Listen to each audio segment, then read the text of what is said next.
संतोष देशमुख हत्या प्रकरणाला आता राजकीय वळण लागलेलंही पाहायला मिळालेलं आहे। राजकारण तापलेलं पाहायला मिळालेलं आहे आणि धनंजय मुंडेंची नामदेव शास्त्रींनी घेतलेली भेट त्यामुळे चर्चांना उधाण आलेलं आहे आणि या प्रकरणी धर्मसत्तेची लुडबुड कशाला असा सवालही उपस्थित होताना दिसला। त्याचबरोबर या प्रकरणात जातीय रंग दिला जातोय का असाही सवाल उपस्थित होताना दिसतोय आणि यावरच विजय वडेट्टीवार यांनी भाष्य केलंय। बीड प्रकरणाला दिला जाणारा जातीय रंग योग्य नाही असं काँग्रेस नेते विजय वडेट्टीवार यांनी म्हटलंय। घटना अजून वाचली नाही।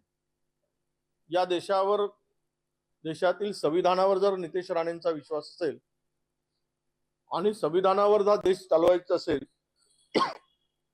तर त्यांचे वक्तव्य असे आलेच नसते। त्यांना हा देश मनुस्मृतीच्या भरोश्यावर चालवायचा आहे का? गुन्हेगाराला जात पात धर्म पंथ काही नसते।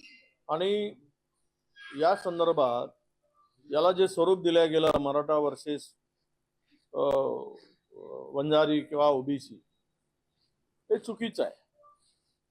कोणत्याही साधू संतांनी गुन्हेगाराला अजिबात पाठीशी घालता कामा नये।